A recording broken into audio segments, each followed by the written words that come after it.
The social contract is the basic principle that individuals and governments have certain rights and responsibilities to one another. In a nutshell, people pay taxes, and the government gives us schools, roads, hospitals, and the fire department. That sounds like a fair deal, but when was the last time we updated the contract? When was the last time we asked fundamental questions about how our society is run and what changes we should make? Who goes to jail and why? What do we learn in school and why? What does the military do and why?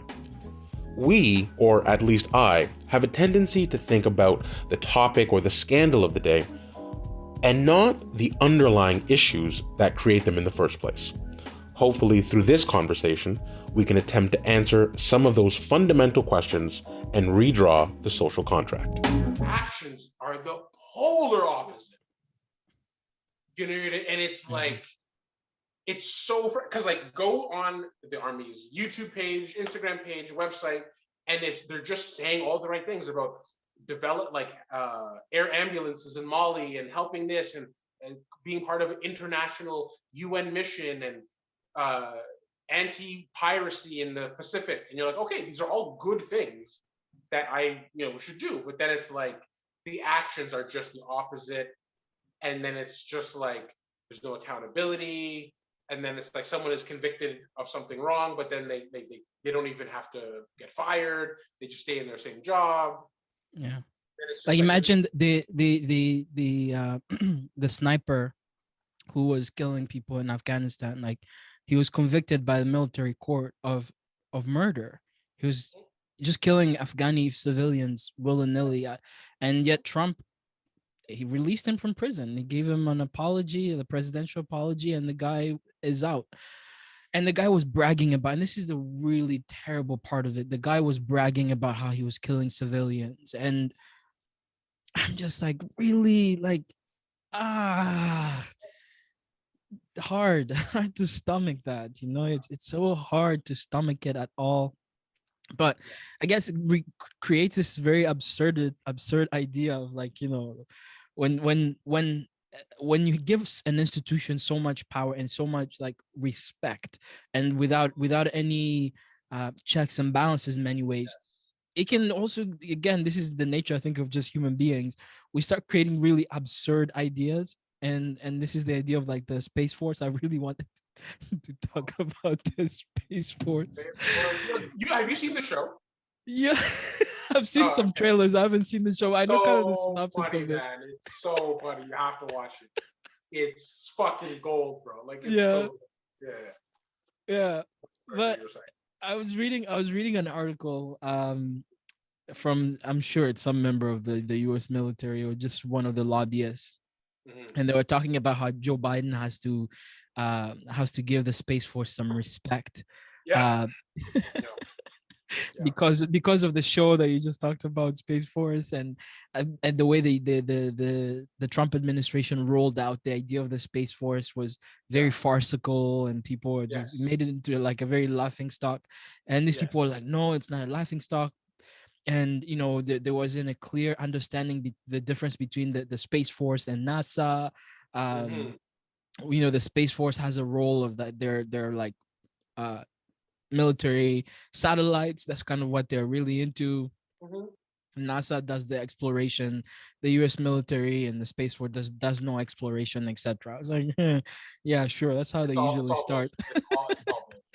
It's 100% bullshit. Like, so yeah, like I'm actually glad you brought that up. So the Air Force, so there's 3 organizations that already do what Space Force does. There's the Air Force, there's NASA, and then there's geospatial intelligence. So geospatial intelligence, it's exactly that. It's the branch of the government that runs the satellites and make sure they're all like up to code and running well, and to make sure that like the Russians, the Chinese, or North Korea or whatever isn't like hacking our shit or whatever. Then you have NASA, which does NASA stuff. I'm not even going to explain that. And then you have the Air Force, which does all of the like rocket technology and the like the high atmosphere stuff and like all of those, the pilot testing and whatever. So like on all 3, like the military side, like the information side, and like just space activity side, it's already done. So it is, and it's like only in the military are you allowed to propose nonsense, and instead of us laughing it out of the room, you just gain speed, just gain speed, just gain speed. But then if I were to propose, hey, why don't we have OHIP cover dental and eye?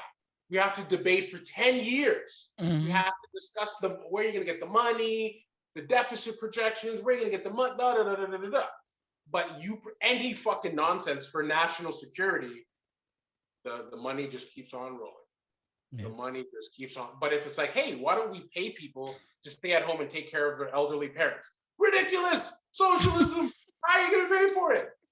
But it's like, oh, we need to like have extra satellites to make sure China isn't doing. Yeah, for sure, for sure, for sure. Yeah, go ahead and do it. Yeah, sure. Yeah. I blame. I think last in one of the videos we asked, are we the bad guys, for buying things on Amazon?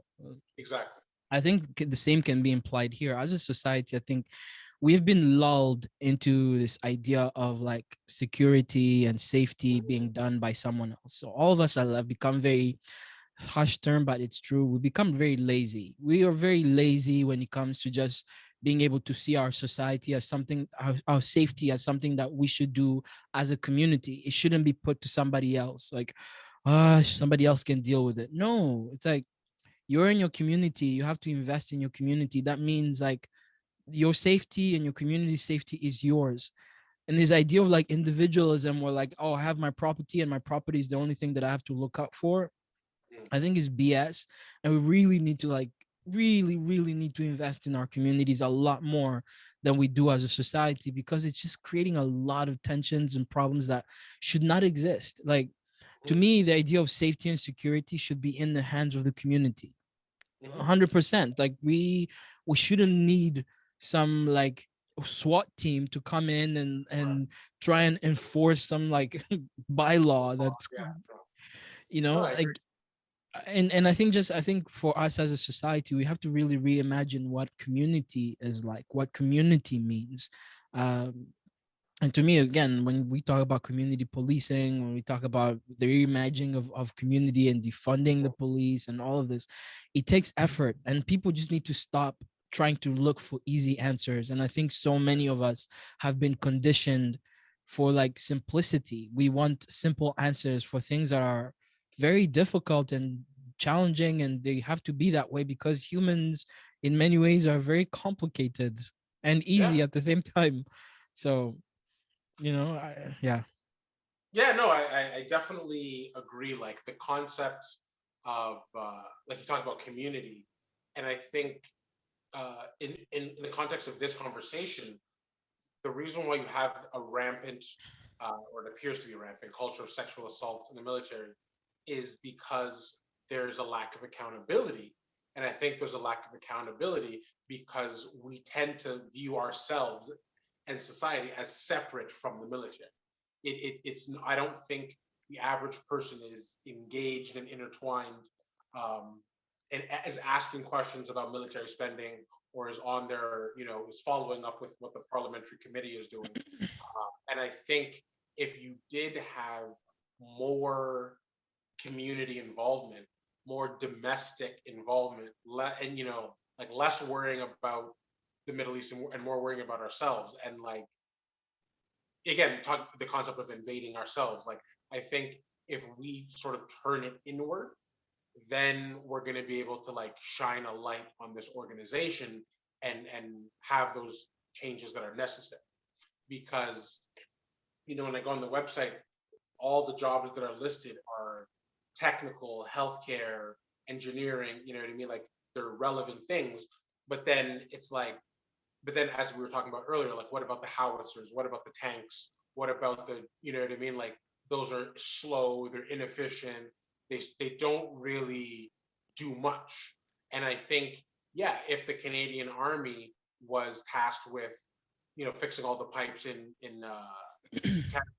where our water system is deficient, yeah, then obviously howitzers are just going to by nature go away because they serve no purpose in this context. So it's only by having that wall between the rest of society and the military, that you're able to have these massive spending boondoggles that accomplish nothing, and have these like broken cultural systems where these things happen.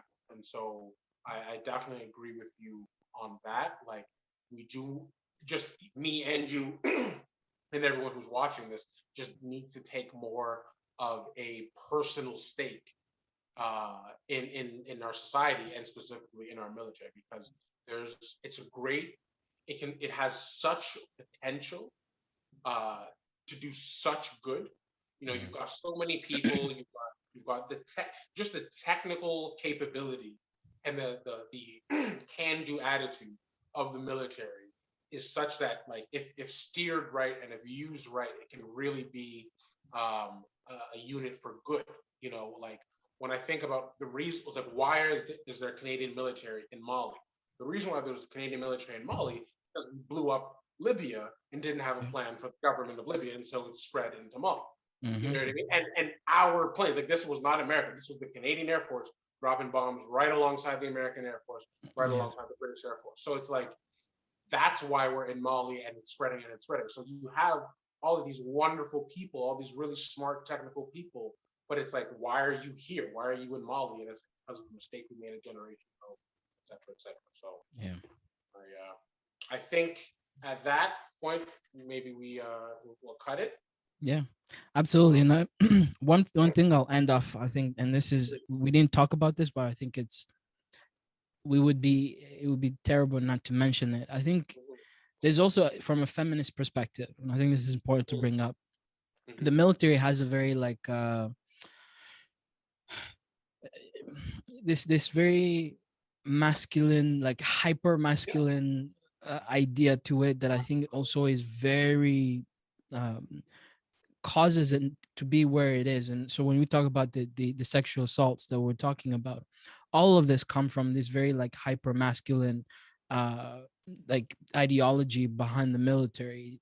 Think about any romanticized image when you think of the military, and you'll think of like the strong man with his army, like in his gear, going off to war to protect the land. And it's protecting the women and the children, and now you're talking about the videos of, now we have even women who are now being put on the front line. So imagine, in terms of equality, we're like, oh, we want equality, the women should go and kill too. Exactly, yeah. Equality in all the wrong ways, like, just all the wrong ways. So we're learning the wrong lessons in terms of, just as a society. It's like, yeah, the institutions need to be changed and inclusive, diverse and inclusive, but not in the ways that you guys are thinking about. No. It's not. We need to change the whole structure of it, not just like It's not that, oh, women can be murderers too. No, it's don't murder women. That's what feminism means. It's not about like, oh, women can participate in horrible, violent crimes too, just like the boys. Like, no, don't commit horrible, violent crimes towards women. Like, that's just please protect the women in a good way. Right. Don't get them to kill other people. Yes. It's very, very frustrating. You're right. Yeah. Like the how many images have I seen of an Iraqi or an Afghan woman dipping her finger into the purple ink, being like, I voted, and you're like, so we bombed your country so you can vote? Like, that's like, we killed women in Afghanistan so that the women of Afghanistan could vote? Like, what? Yeah. It's, I don't know. Yeah.